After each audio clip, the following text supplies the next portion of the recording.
Hey guys, it's Penguin here, and welcome back to another goal making video.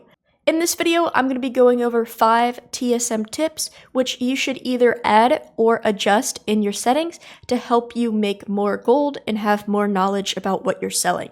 So these are just kind of 5 tips and tricks that I have enabled or done, which has helped me make faster operations, better operations, calculate profit better, and just kind of know more about what I'm selling.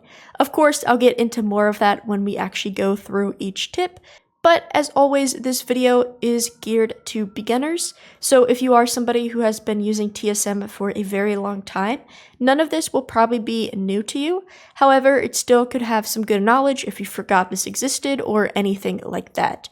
But before we get into the first tip, I would like to say if you guys haven't already, feel free to check out my Discord down below. That is where you can be updated with the most related WoW goal making topics, and also you can ask your questions and also just kind of hang out in there. But we are going to get into this first tip.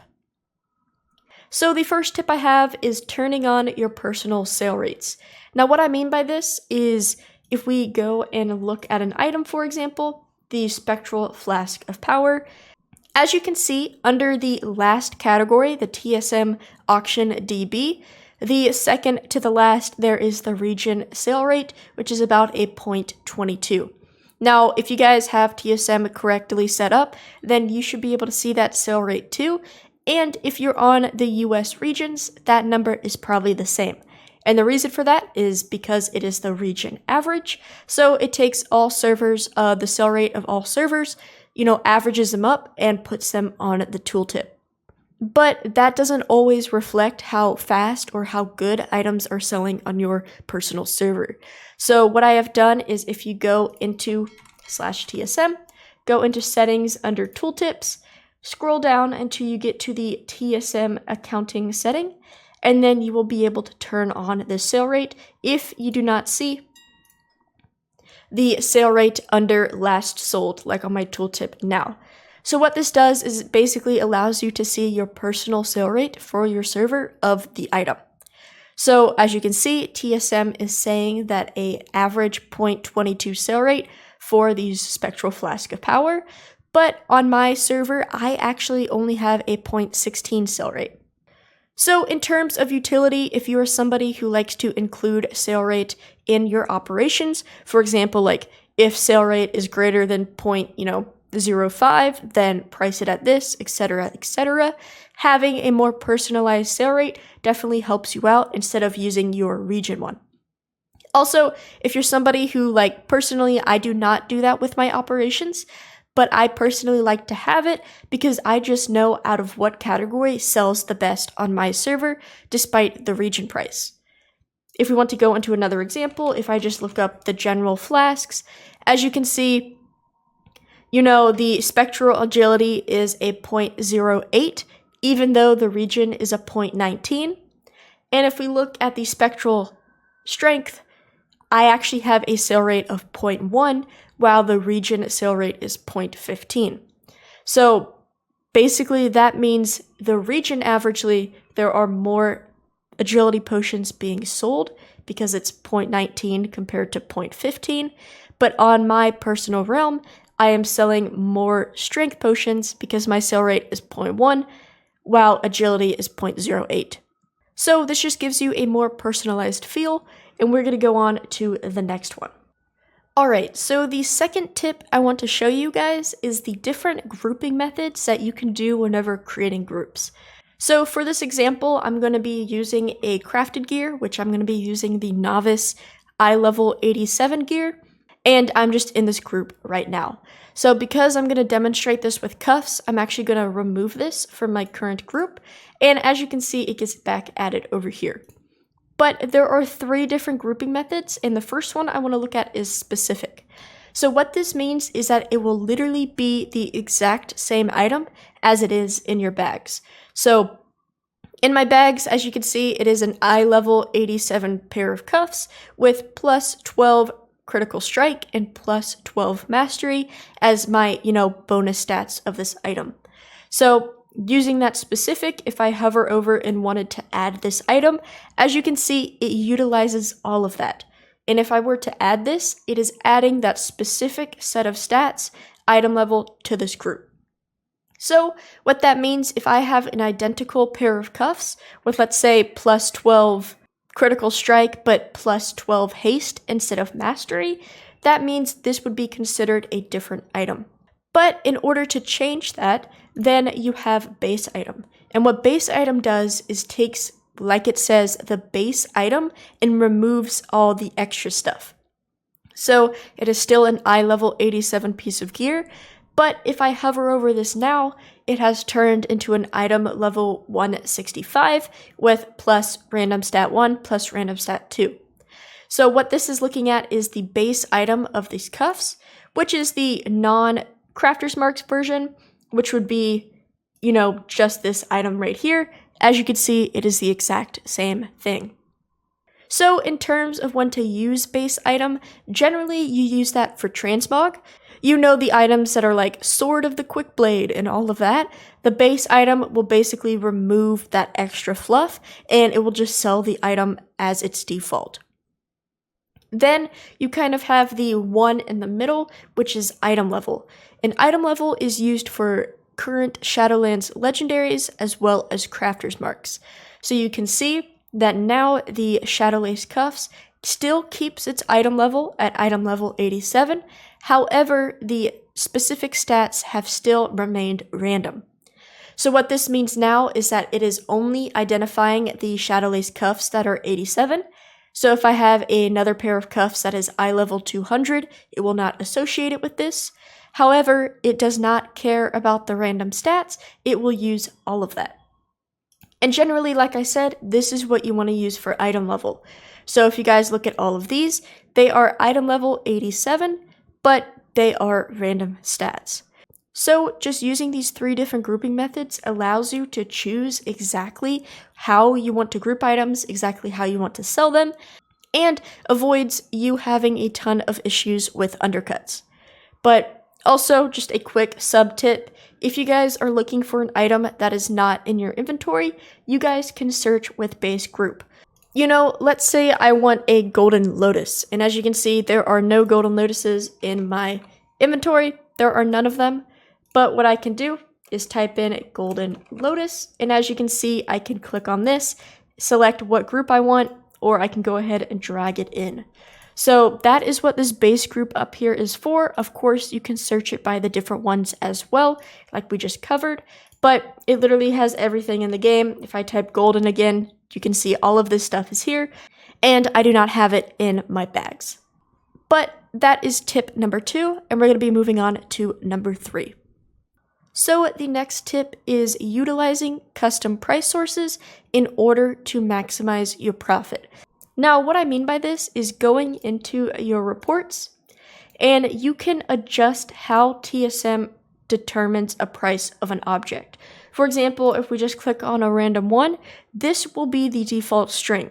So it basically looks at the crafting cost, the cost of it at a vendor, and also the DB market, which is just the average cost. So that is what TSM uses by default to basically price all of your items.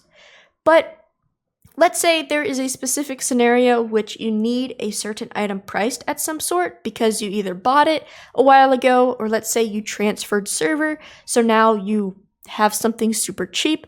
Anything like that, you can go in here and change it. So a big one, let's say, is penumbra thread. And as you can see right now, according to TSM, it is telling me that my penumbra thread cost is 5 gold. Now, the reason for that is because for some reason, TSM is still saying that I can have a vendor buy price for 5 gold. As you can see up top, it says vendor buy price 5 gold, and that is wrong. And having this mat price as it is actually potentially losing me gold because I cannot buy it that cheap. And as you can see, it is still the default operation. So the simplest thing you can do is, for example, the cheapest you can buy penumbra thread is for 7.2 gold. That's the cheapest I'm ever going to buy it. That's the most expensive I'm always going to buy it because it's a vendor price. So in order to change this, what I can do is go into the setting and literally change this to 7 gold and 20 silver. Adjusting that, as you can see, the map price has now updated, and I am no longer at risk at this from fluctuating for any reason. Now, on most items, this should not be an issue. For example, if I look up Flux, it is still using the default, and it's still showing this correct price. However, whenever there's big patches or hot fixes or anything related to TSM or the game itself, TSM forgets vendor prices. So because of this, let's say I don't ever open this vendor for the longest time and I'm crafting stuff, TSM might pick up the price that Luminous Flux is 180 gold, because that's my current price for on the auction house. And then you have very weird, messed up profits. So what I like to do is go through here and, adjust this manually, just so I know that it's never ever going to change, and it's just one of those, quality of life things. So, of course, I'm talking about this in a vendor standpoint, but if we wanted to talk about it in a different one, for me, I personally have just done a server transfer, which I will be making a separate video in the future about. But I went onto a very full pop server, spent a few million on resources, and one of them I got was Golden Lotus. So as you can see, I have about 6,500 of them in my inventory, and that is from my transfer, and I bought them for about 25 gold a piece. Now, because this was on a different server, TSM has no regulation of it on this server, and as you can see, it's still saying that my average buy price is 46 gold, and the current price on my server is 150. So what I have done is gone into the Golden Lotus, and I have hard set it to 30 gold, or minimum of this. So for every reason, if this ever gets below 30 gold, then it will also show up as that, but I have kind of added that 30 gold into there. So now whenever I'm crafting my Panthers, because that's the main reason I bought these, I am making sure I am reflecting the profit using that 30 gold mark.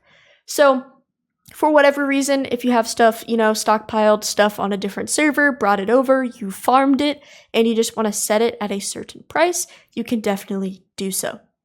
Now, the fourth and final tip kind of backs off of the tip that we just went over, and this is utilizing average buy in your crafting sources. So what I mean by this is we're going to take Lightless Silk for an example. So before 9.1, so this was back in 9.0.5, all of this, I purchased a ton of silk. As you guys can see, the last time that I purchased silk was about 60 days ago, and I still have almost 100,000 of it left.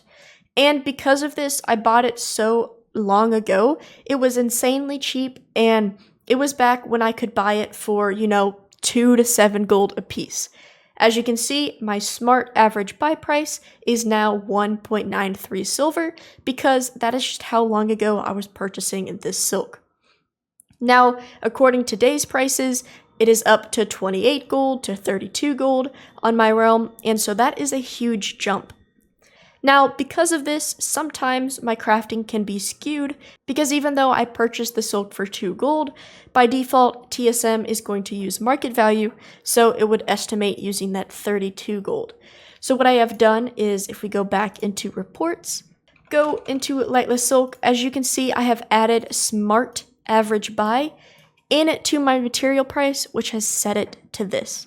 Now, the difference between average buy and smart average buy is what you currently have. So smart average buy is the average buy price of what's currently in your inventory. Now, I think this is an important one to use, because let's say eventually I run out of all this Lightless Silk and there is no longer, my cost at 1.9. It will slowly update with what I have. So, if I run out of all of this 98,000 and I start buying more, then my smart average buy will update what I currently have in my inventory and storage and all of that. So that is why you should use smart average buy. And just to show you, if I reset this to default, as you can see, my Lightless Silk becomes 32 gold. And if we wanted to look at, let's say, legendary crafting, my crafting cost of these bracers are now about 8,000. It's about 7.8 thousand gold. If we wanted to add back the smart average buy, As you can see, it adjusts and my crafting cost goes down now to 4.8 thousand gold. Now, of course, this is a bit controversial because it kind of depends on what's the quote-unquote value of lightless silk. For example, even though I purchased it at 2 gold a piece, it is currently selling for 32 gold. So should you still count it at 32 gold because my current buy price is unreasonable for the time? But I go based off of my personal investment. So yes, currently if I wanted to buy lightless silk or sell it, it would be worth 32 gold. But personally, I invested 2 gold into it, so I want to use that to make as much profit I can. So this is what I do, and of course, because I've changed this lightless silk price, my enchanted lightless silk also has a lot better of a crafting value price in terms of crafting cost and all of that. So I use this for a lot of things. I use this for lightless silk. I also use this for quartzite crystals.